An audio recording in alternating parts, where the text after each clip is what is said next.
Muy buenas noches, gracias por acompañarnos en Índice Económico. Soy María Elena Vega y me da muchísimo gusto saludar a Darío Celis. Darío, ¿cómo estás? María Elena, muy buenas noches a todos. Muy buenas noches, con mucha información, así que comenzamos.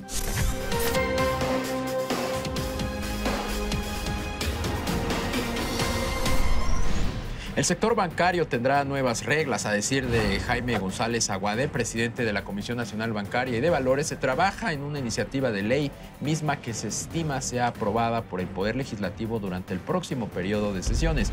Normas que permitirán regular a las instituciones de tecnología a través de la cual se ofrece la banca móvil, con el objetivo de que la evolución bancaria se dé en las condiciones correctas. El acuerdo para que se mantenga el intercambio azucarero entre Estados Unidos y México se alcanzó en tiempos extras. No obstante, la industria del vecino país no se ha sumado a los alcances logrados ayer. De ahí que los industriales mexicanos no bajan la guardia, pues no descartan que el tema llegue a la Corte o esté de regreso en la agenda de la revisión del Telecán con el objetivo de cerrar el sector. El crecimiento para la economía de este año se mantiene en 1.9%. Sin embargo, el nivel de la inflación se elevó 0.2%, más que lo previsto hace un mes, al ubicarla en 5.9% para el cierre del año. De acuerdo con la más reciente encuesta de Citibanamex, el tipo de cambio también se movió en dirección a un peso más fuerte para el cierre de este 2017, al ubicarlo en 19.5 pesos por dólar. Aunque también se espera que Banco de México eleve las tasas de referencia en 25 puntos base este mes. El sector automotriz a mayo registró mejores expectativas de las esperadas, impulsado un aumento en la producción del 17%. Las exportaciones del sector automotriz crecieron 14% respecto al mismo periodo del año pasado. Sin embargo, en las ventas locales siguen mostrando un comportamiento débil con apenas un avance del 1%.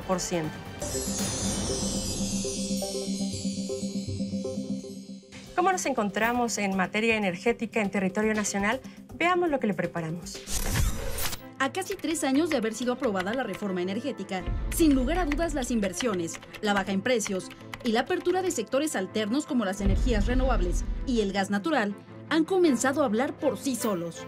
No obstante, la reforma energética se conformó en un año, donde el precio del petróleo era de más del doble que el actual. De ahí que las expectativas del mismo Poder Legislativo y de organismos internacionales de la reforma energética eran de una aportación del 1% al PIB para 2018 y de 3% para 2025. Gracias a su implementación, la inversión privada se ha abierto en instituciones que parecían intocables, como en el caso de Pemex, en pro de que ésta pudiera avanzar. Se dio paso al fin al monopolio de gasolinas. Y a partir de 2017, particulares pudieron ofrecer servicios de gasolina con una marca propia. No obstante, en 2018 se liberará la importación de gasolina. Asimismo, el porcentaje mínimo promedio de contenido nacional en proyectos de exploración y extracción de hidrocarburos aumentará buscando llegar al 35% en 2025, debiéndose revisar cada 5 años. Estos y más pasos han sido ya una realidad.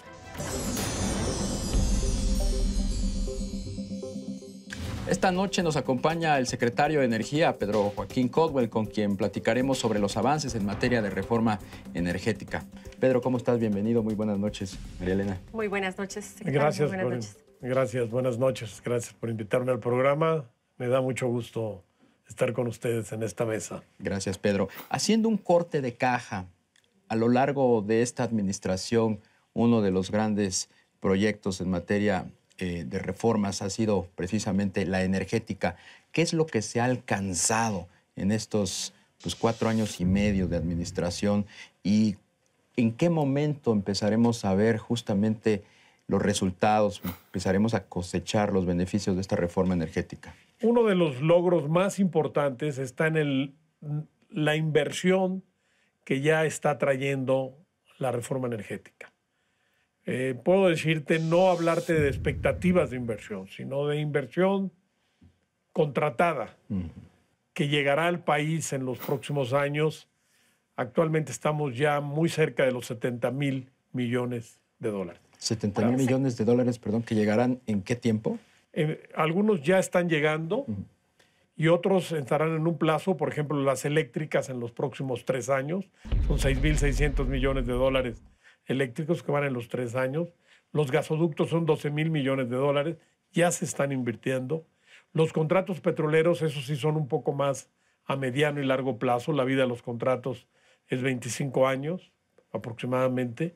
Entonces van a ser como goteo. O sea, esto implica que el gobierno del presidente Peña Nieto va a dejar una semilla sembrada de inversiones que van a florecer en las próximas administraciones. Yo creo que con las licitaciones petroleras que faltan este año, vamos a llevar a cabo 4 más este año, fácilmente vamos a rebasar los 100.000 millones de dólares de inversión.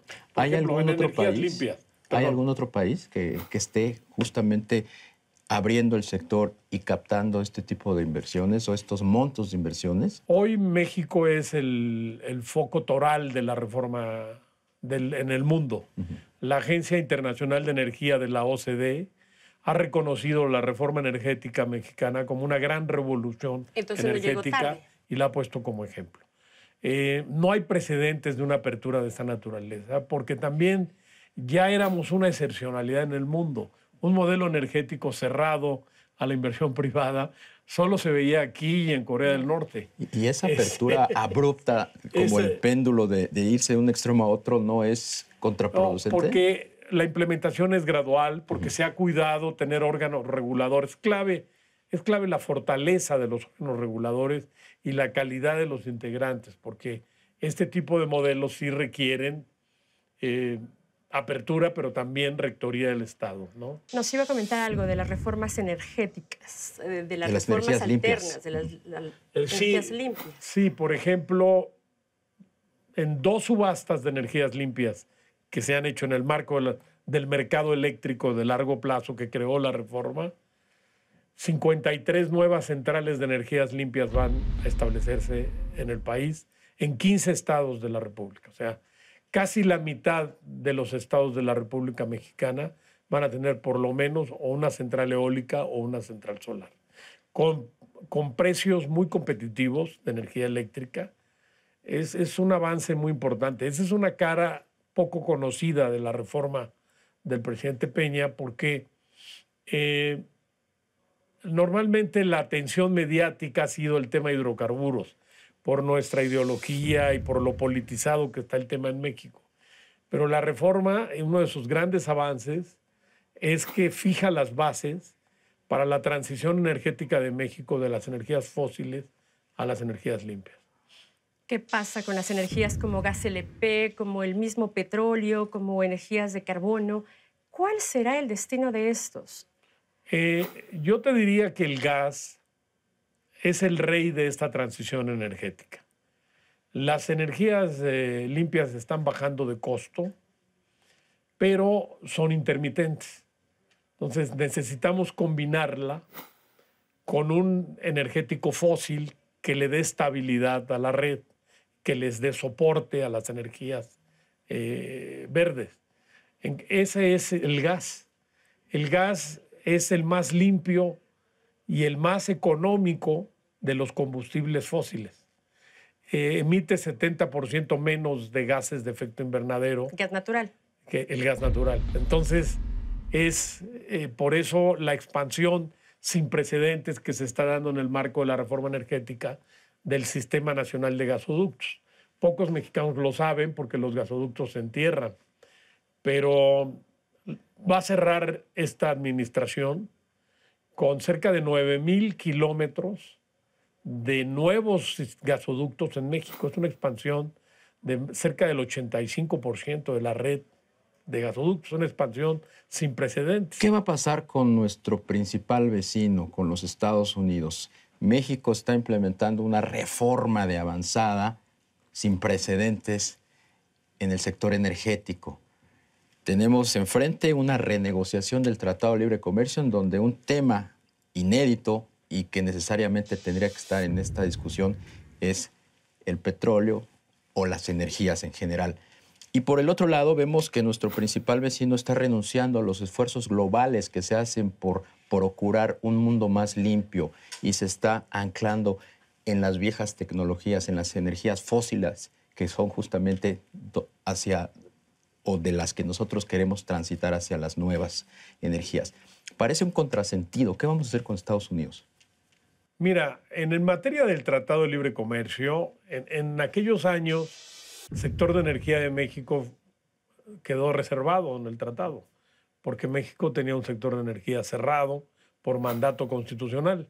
En aquel entonces nos brindaba la posibilidad de ser superhabitarios en energía. Tenemos también compromisos trilaterales que construimos con Estados Unidos, con Canadá, para que la matriz energética en promedio en Norteamérica estuviera para en unos años más 50% de energías limpias. Entonces, estamos en espera de que Estados Unidos nos defina su política al respecto. Yo Parece he hablado que Estados Unidos con ya el la secretario definió. Perry por teléfono, hemos tenido una conversación muy cordial y acordamos en algún momento reunirnos, estamos preparando alguna reunión y ahí entonces tendremos más claridad. Secretario, el presidente Donald Trump ya retiró oficialmente a los Estados Unidos del Acuerdo de París.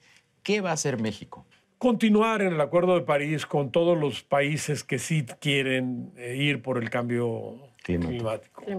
Y algo más, México firmó, en el marco del Acuerdo de París, México firmó una promoción que hizo el sector privado mundial, encabezado con grandes empresarios como Bill Gates, por ejemplo, el exsecretario de Energía de Estados Unidos, Moniz, Mission Innovation. Mission Innovation, un acuerdo entre gobiernos de distintos países del mundo y el sector privado internacional, donde nos comprometimos para que en los próximos años duplicáramos por lo menos nuestra inversión en innovación tecnológica. Nosotros estamos también duplicando nuestra inversión en innovación tecnológica en materia de energías limpias. Entonces, yo creo que eso tendrá que continuar, sobre todo porque no solo participan gobiernos, sino participan empresas de clase mundial. Oiga, entonces, para cerrar, la reforma energética definitivamente es mejor que no haberla tenido. Tan es así que nos está dando resultados. Pero ahorita haría falta alguna modificación para que esto se detone con mayor fuerza y aterrizándolas a un precio de petróleo como el actual, una economía como la que tenemos. No creo que la reforma necesite modificación, necesita implementación. En eso estamos nuestros esfuerzos, en implementarla. Yo creo que está bien diseñada, que se hizo un gran trabajo en el Congreso.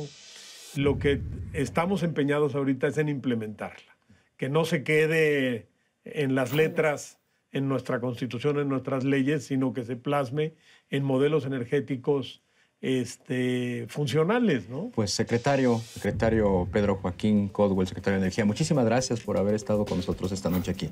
Gracias por invitarme al programa. Gracias. María Elena, muy buenas noches. Buenas noches, Darío. Y buenas noches a usted. Gracias por el favor de su atención. Los esperamos el próximo miércoles aquí en Índice Económico. Hasta entonces.